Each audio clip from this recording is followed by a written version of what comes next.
Hello, everyone, and welcome to You've Retired, Now What? I'm here to help you navigate through these waters of deciding what's the rest of my life going to look like? What's my next phase going to look like? What have I not done that I wanted to do? I'm your host, Michael Kiffmeyer, and each week on this podcast, I give you tips and tricks, processes, and methodologies that can help you through your thought process. So, we got a whole lot to talk about. Let's dive in. Hello, and welcome to You're Retired, Now What? Where we delve into fascinating world of retirement living, personal growth, and mental well-being. I'm your host, Michael Kiffmeyer, and today we're going to dive into an exciting topic that's crucial for anyone looking to maintain a sharp and agile mind as they retire. We'll explore what neuroplasticity is, why it's important to you, and most importantly, how can you increase neuroplasticity during retirement? Neuroplasticity is the brain's ability to recognize itself by different connections, learning memory, and overall cognitive function. As we age, it becomes increasingly important to engage in activities that promote brain health to enjoy a vibrant and fulfilling retirement. So let's dive into the science behind neuroplasticity and discover practical steps to enhance your next phase in life.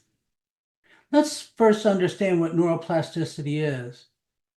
It's also known as brain plasticity, and it refers to the brain's ability to change and adapt throughout an individual's life. This adaptability is achieved through the formation of a new neural connections and the reorganization of existing ones.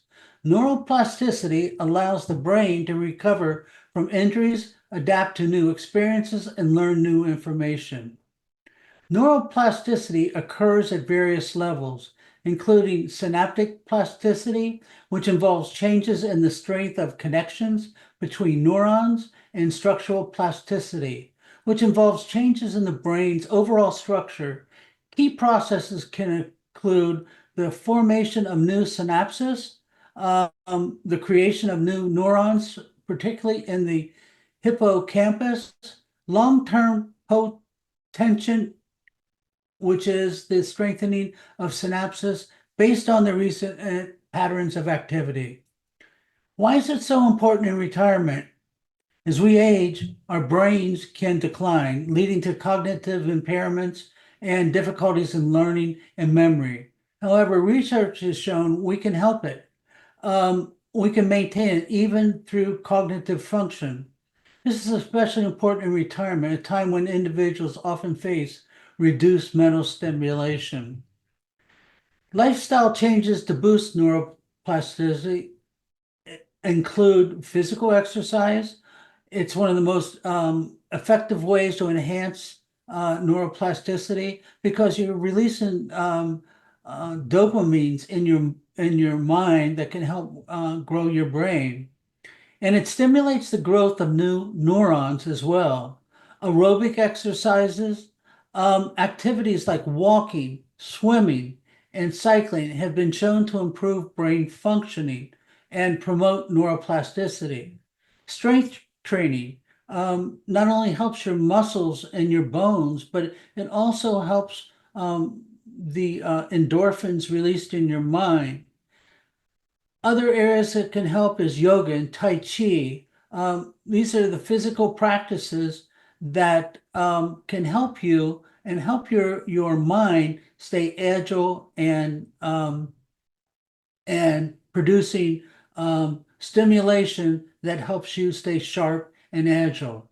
Cognitive stimulation. This can help the brain stay active and it challenges and it's essential for maintaining neuroplasticity. Here's some ways you can stimulate cognitive function in your mind. How about learning new skills?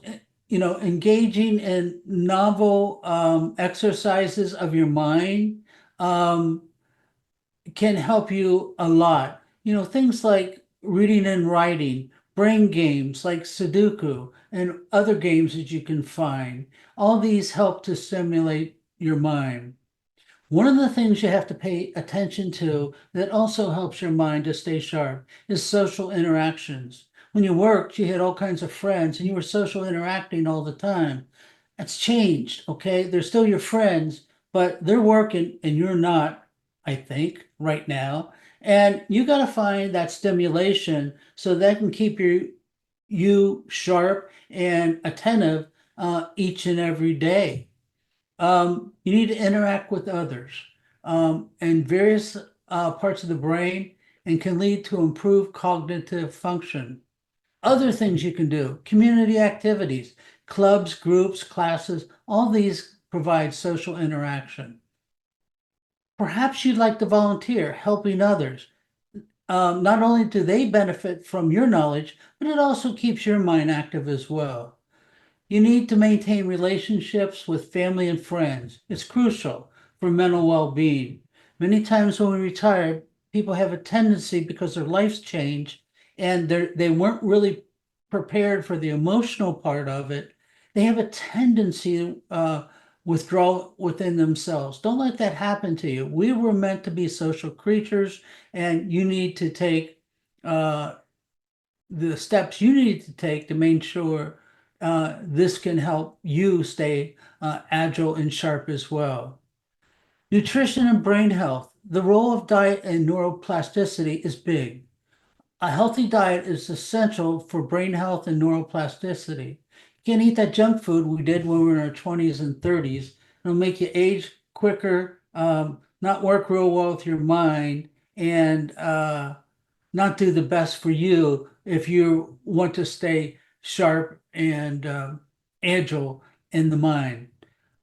Things like omega-3 fatty acids found in fish, flax seeds, and walnuts. Omega-3 fatty acids are crucial for brain health.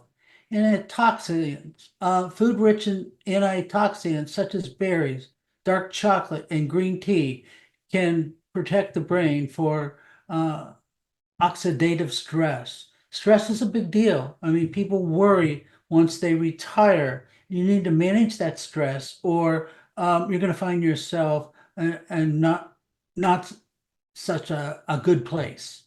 Vitamins and minerals, they're essential. B6, B12, and E. They also magnesium and zinc. They're important for cognitive function. Hey guys, real quick, if you've been struggling to answer the question, now what, after you've retired, I'd like to invite each and every one of you to my free Now What challenge that can help you reignite your spark, give yourself a sense of direction, try to decide exactly what it is you want to do in this next phase of your life. People are very smart and they get worn out. I know that. But eventually they know they got to do something more. And you need a purpose to get up and out of that bed each and every morning. I have tools, processes, and methodologies that I'm going to share with you in this challenge that I believe will help you clear your mind and decide exactly what you're going to do in this next phase of your life. So there's some diets out there that can help you with this. You've probably heard of the Mediterranean diet. It's rich in fruits, vegetables, whole grains, and healthy fats. This diet has been associated with better cognitive function, reduced risk of neurodegenerative diseases. There's another one called DASH diet. It was originally designed to lower blood pressure. And this diet emphasizes fruits, vegetables, whole grains, and lean proteins, benefiting overall brain health. You also need to take into consideration mindfulness and mental practices. Meditation and mindfulness. Practices like meditation and mindfulness is shown to promote neuroplasticity, reducing stress and improving emotional regulation. Mindful meditation. It focuses on the present and can lead to structural changes in the brain. Loving kindness meditation. This practice promotes positive emotions and social connections, which can benefit brain health as well. Stress management. You really need to pay attention to this because we all have known individuals that have retired and they worry about everything. They worry about what's going to happen to them, and whatever else. You need to come up with some relaxation techniques because an individual, I am pretty convinced, can drive themselves crazy worrying about everything and all those things that are not going to happen. You need a time structure in your life. I know you're retired, but just saying, well, I'll just wing it is going to lead to problems mentally. It's going to lead to physical problems and unhappiness. Make sure you do everything you can to avoid this. There's games out there. There's things like Brain HQ and Peak, Lumo City. These are all games that you can find on your phones, your computers, or your tablets. VR technology is being used to create immersive environments that can stimulate the brain and promote neuroplasticity.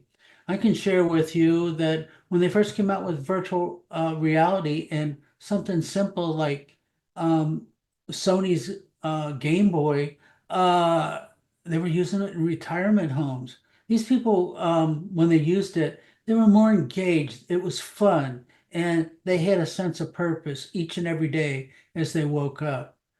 So, I want to share with you a couple case studies that when I'm not teaching here online, I visit nursing homes and I interview people and I want to see what is it you're exactly doing.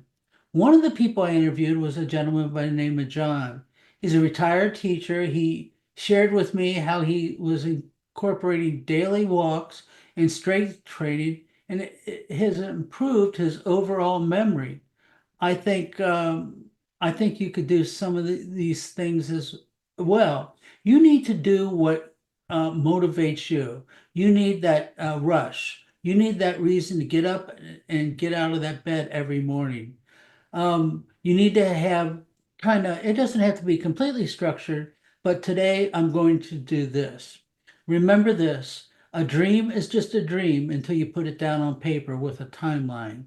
So, if you have things that you always dreamed of that you wanted to do, then you might want to try to put this all together in a time block so that you can accomplish exactly what it is that you feel you want to do. So we talked about social interaction. We talked about making friends. We talked about our physical needs. We talked about stress management, time management, and case studies on how you can improve your mind as you age. I think it's important. I've always been a lifelong learner. I implore all of you to learn as much as you can. You know, this world is changing.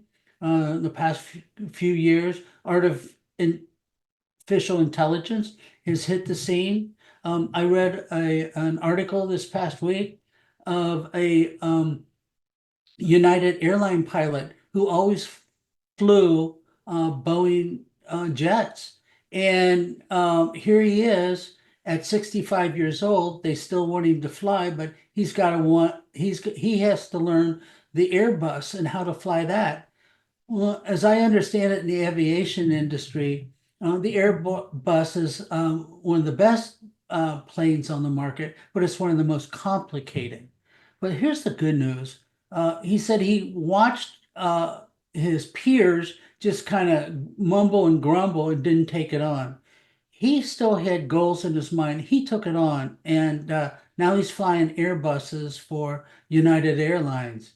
So it just goes to show you, just because you've retired, it doesn't mean that life stops there. You got a whole life to live in front of you, and I encourage you to understand, what am I going to do in this next phase?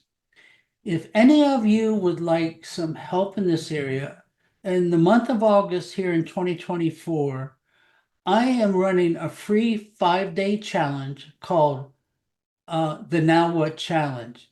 And what this challenge is all about is you've retired, now what? Now what are you going to do? If it's true what social scientists tell us, that we're going to live another 25 to 30 years after we've retired, say at the age of 65, that's a lot of time to just hang out. You can make your life meaningful. If there's things you wanted to do in your life, you've got plenty of time to do them now. I want to thank you for listening. If you're interested in the Now What Challenge, please contact me, Michael Kiffmeyer. You can also do my email, which is mf as in Frank, K as in Kate, F as in Frank, F as in Frank, Y, the number 1 at gmail.com. I wish you all a very good day, and I want you to stay young in your minds, in your hearts, and in your bodies. That's all for now. We'll see you next time. Hey, before we conclude this episode, I'd like each and every one of you to know that your thoughts, your dreams, and what you would like to get out of this podcast is valuable to me. My whole goal and my mission is to serve you like I have served others. For years, I had taught major corporations how to use learning as a competitive advantage. I want to do the same for you. So please leave your notes or reach out to me, and I want to gear this podcast towards your wants and needs and help you as much as I can. Again, this is Michael Kiffmeyer, and you've listened to You've Retired, Now What? I want to thank each and every one of you for listening.